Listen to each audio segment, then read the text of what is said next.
All right, so according to the internet, based off of all the statistics, all the things, here are some of the trendiest neighborhoods in Las Cruces, starting with Sonoma Ranch. Yeah, it's Kacie in the LC. Keys to the dream, come and ride with me.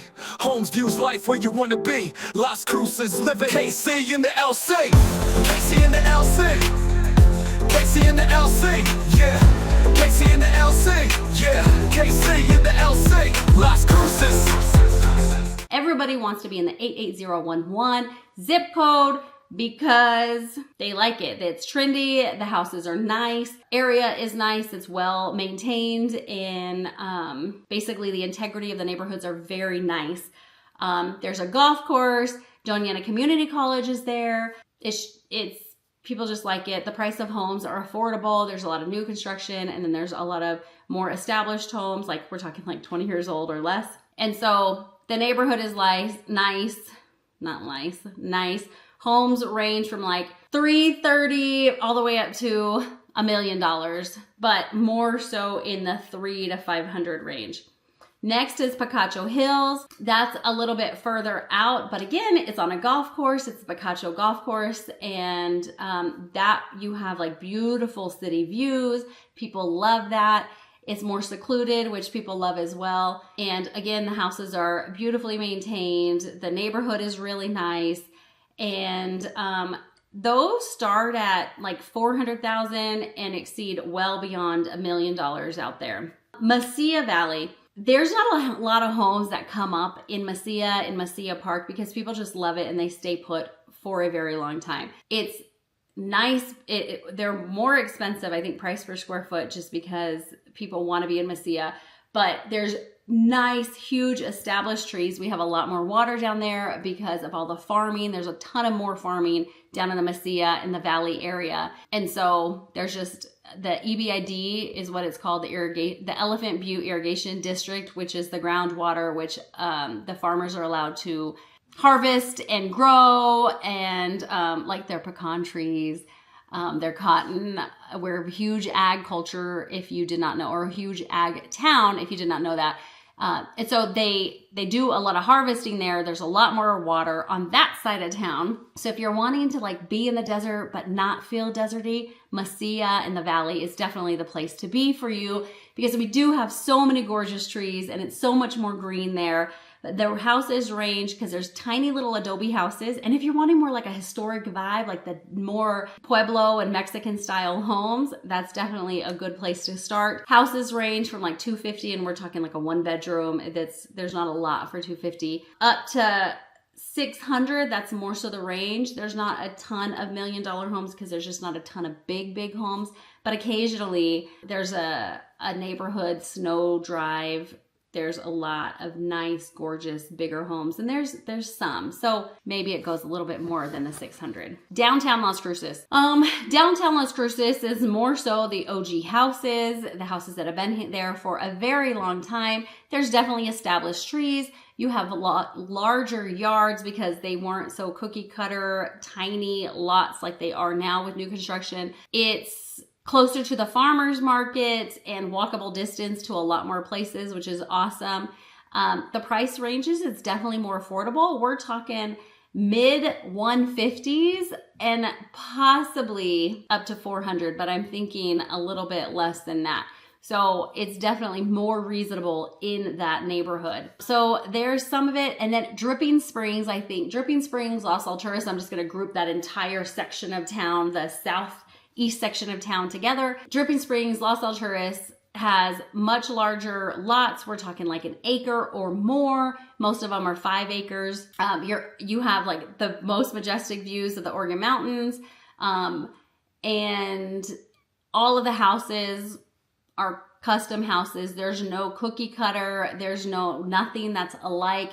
Everybody found a lot and built there. So there's no tract homes. There's nothing like that. So the houses definitely range from like 400 well on up to over $1 million, a couple million in some aspects. There's like one house right now that's like 3.2 million. I don't know if it'll ever sell, but it's there. Let's talk about the gated communities here in Las Cruces. Now, there's not a ton. It's not like every neighborhood is gated, but there's some gated communities that are definitely more prominent than others.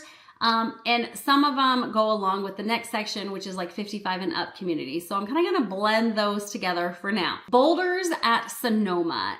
It is such a cute community. It's right off of Sonoma Ranch golf course, and it has its own clubhouse with its own pool, and they have get-togethers all the time. It's a really nice community where nobody ever leaves, and it's very rare that a house is ever for sale there.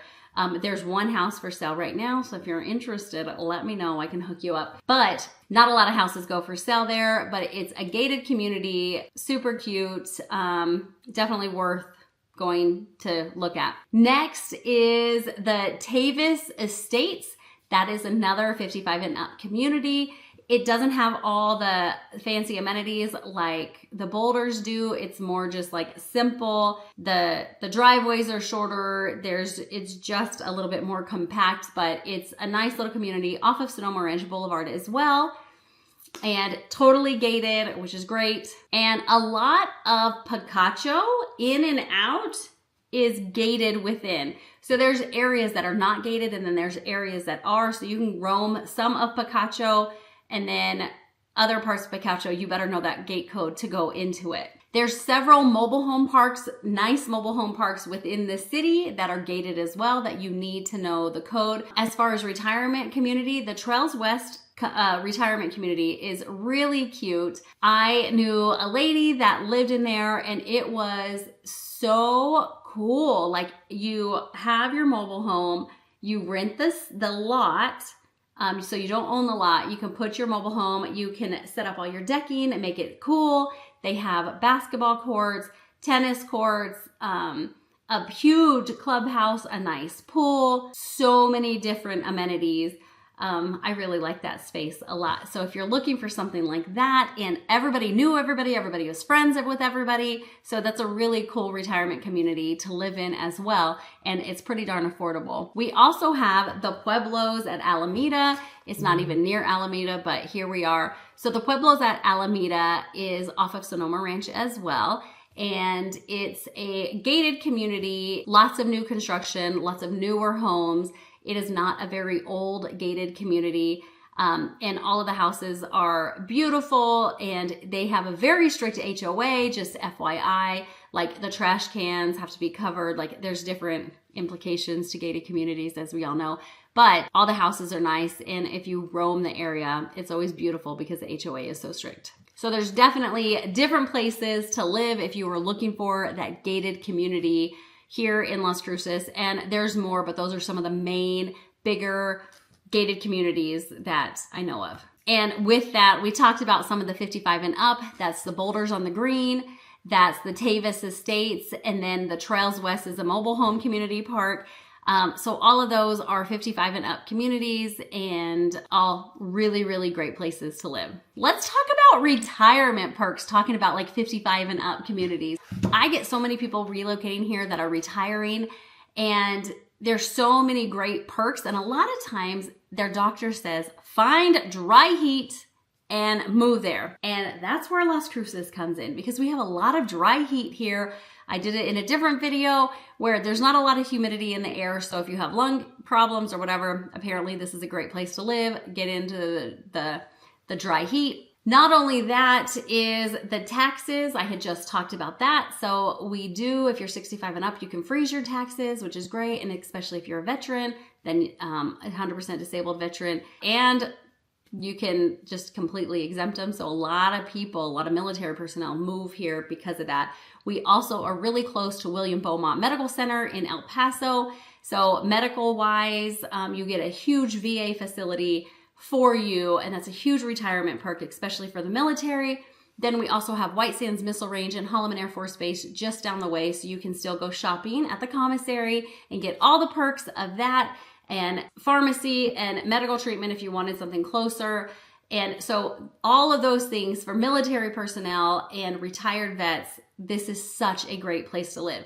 Now, if you're not a retired vet, that's okay. We still have great things for you guys. So some of the retirement perks are definitely the weather. You don't have to worry about being cooped up inside 24/7 most of the year because it's either too hot or too cold. and that's a lot of people from the Northwest and the Northeast. It's so freaking cold, and you guys have like crazy amount of snow, and retirees are just sick of it, and they want to actually live their life and go walking, and they're cooped up. So you don't have to worry about that here. As far as livability, you can actually live your life on a day-to-day basis and not just wait for the snow to melt or the heat to cool off, because we have the dry heat. You can go out, put a hat on, and you're in the shade, and so it's cooler even with a hat. So it's nice here. The crime, we do have crime, but there's so much just petty crime, and I think that's everywhere, like a lot of auto burglaries and theft. So there is that. And the only negative is there's no complete exemption for Social Security. So I guess that's a thing other places, but we don't have that. But we do have good tax benefits if you did retire here, as far as some exemptions. Medium house prices is roughly $300,000, which is below the national average, about 28% below the national average for housing prices. So you can sell your house, your big old mansion on the hill, wherever you live, and then move here and buy a house cash and not have to have a monthly mortgage, which is awesome. And then you don't even have to pay property taxes because they're exempt after 65. So those are some of the retirement perks, and that's a lot of reason why people come, and they just want that sunshine. And we got like over 350 days a year of sunshine. So I'll take it all day long. So I told you I'm not going to tell you what school I think is the best, because I think that's all relative to what you like and what your kids' needs are. If there's IEPs involved, there's a lot of different factors when we talk about school. So I'm not going to go there, but I will tell you some of the stats about what we have as far as number of schools that we have in each of the categories. So elementary schools, we have 24 elementary schools here in Las Cruces in the Mesilla area. We have one combo elementary and middle school here, so just one. And then middle schools, there are 8 different middle schools. There are 7 different high schools here in town. And we actually have 9 different private schools in town. My kids, if you follow me at all, my kids go to Mesilla Valley Christian School. It's a private school. We really like it. We ended up there because of COVID, not because of any other reason, but it's great. And it's K through 12.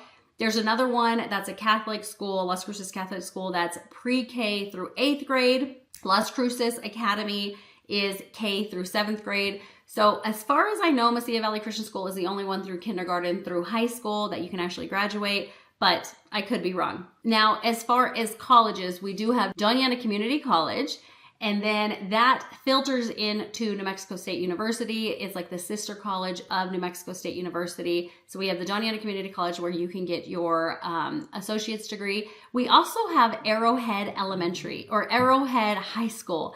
So Arrowhead High School and early college is basically what it is. So you can get your high school degree and your college degree, associate's degree at the same time, and basically graduate with both, which is really cool. The only con to that is they don't have sports at all or extracurricular activities. It is just straight school.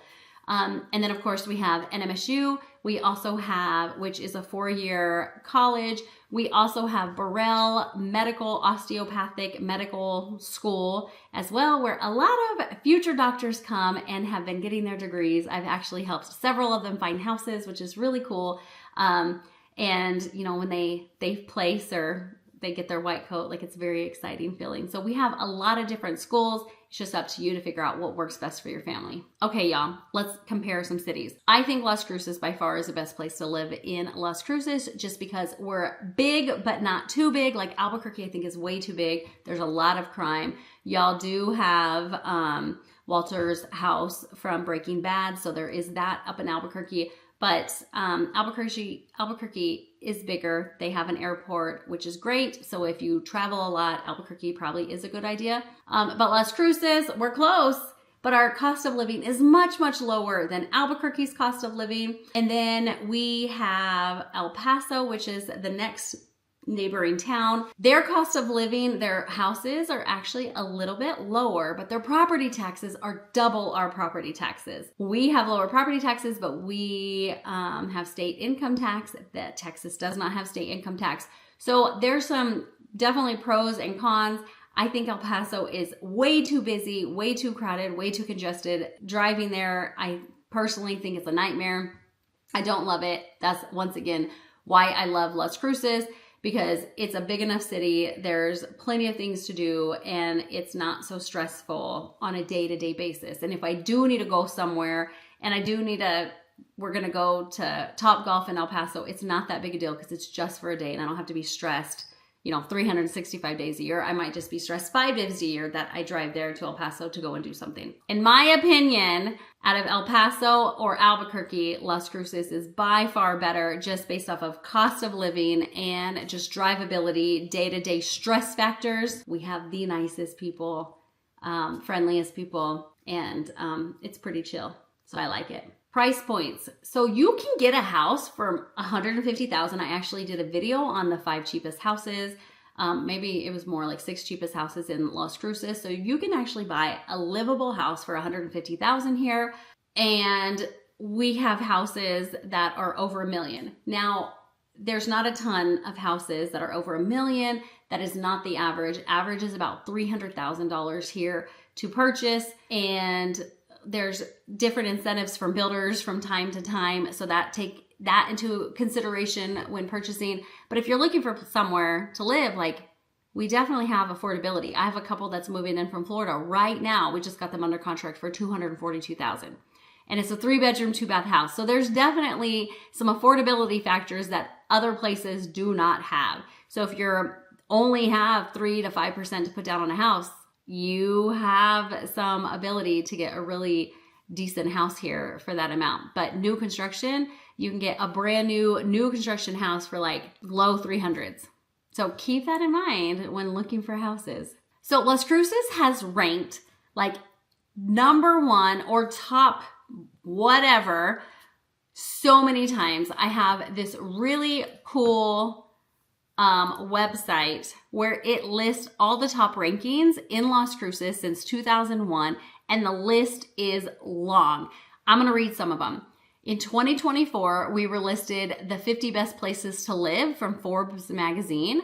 2024, top 25 places to retire from Forbes magazine. 2024, top 10 best places to live and work as a filmmaker from Movie Maker magazine. 2023 Best Cities for Hispanic Entrepreneurs from Wallet Hub.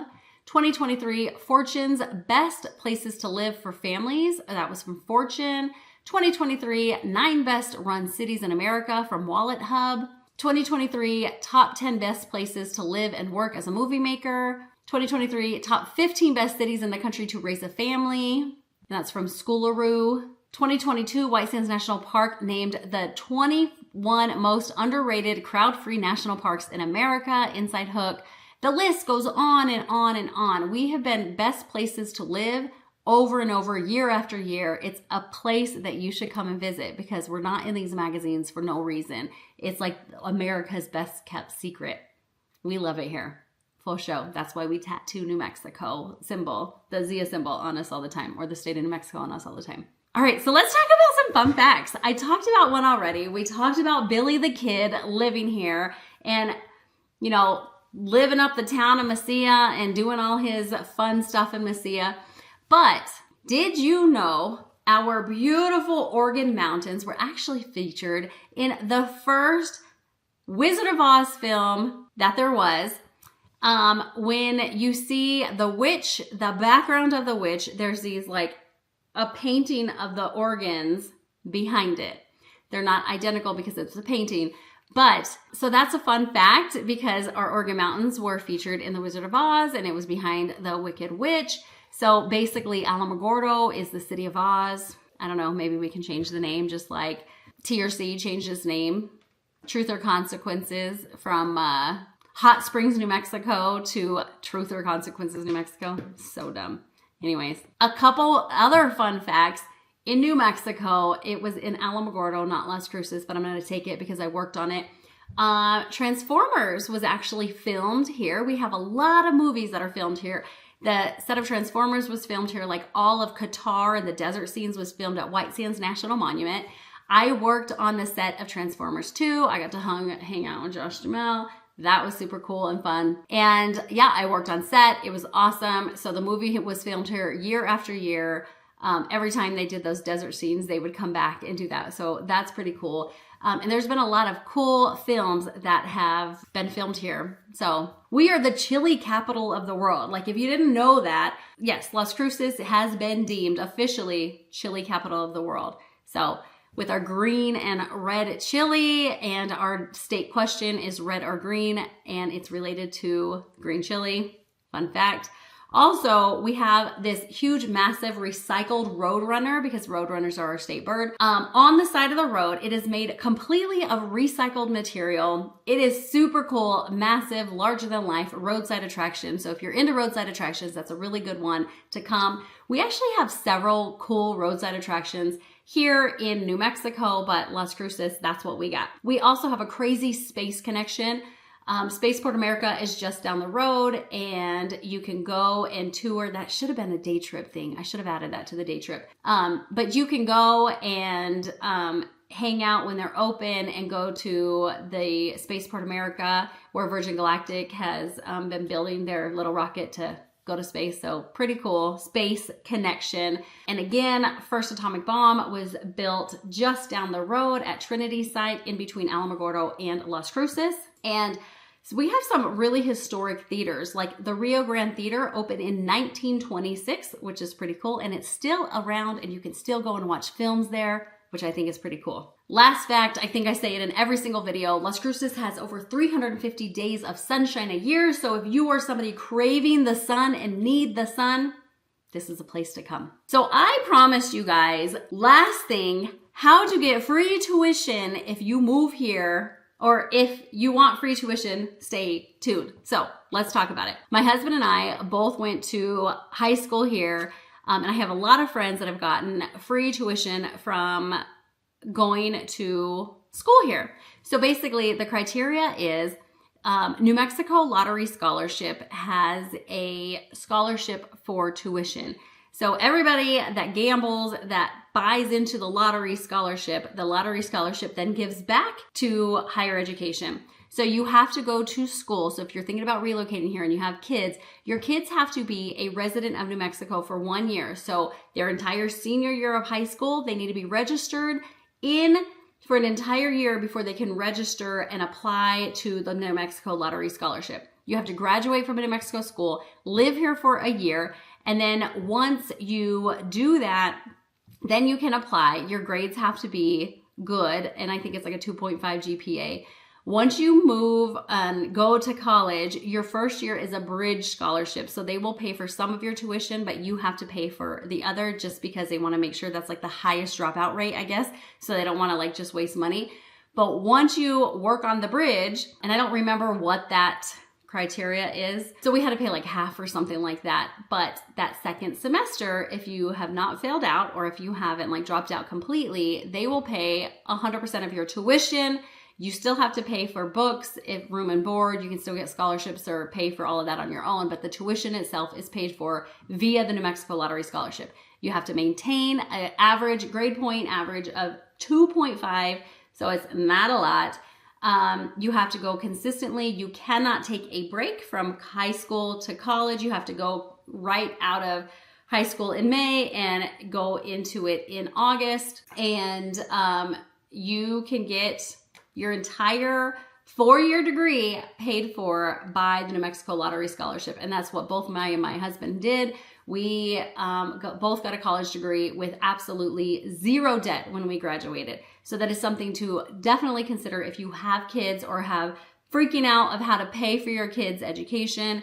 This might be a really great place to come, move here, buy a house anywhere in the state of New Mexico so you can qualify for free tuition at any one of our colleges here in the state. I think it's a pretty good deal. So I hope this helps you understand some of Las Cruces and maybe make you want to move here. I would love to chat more. And if you guys have any other questions that you have about Las Cruces or want a video about anything else, please make a comment below. I'm happy to do any video that you guys want related to Las Cruces or moving here or the moving process. I hope you guys have a great time in going through all of this, researching all of this. And please, if you found this helpful, please like and subscribe. I am most grateful to you guys, and y'all enjoy your day. Yeah, it's Kacie in the LC. Keys to the dream, come and ride with me. Homes, views, life where you wanna be. Las Cruces, living Kacie in the LC. Kacie in the LC. Kacie in the LC. Yeah. Kacie in the LC. Yeah. Kacie in the LC. Las Cruces. It's where you wanna be.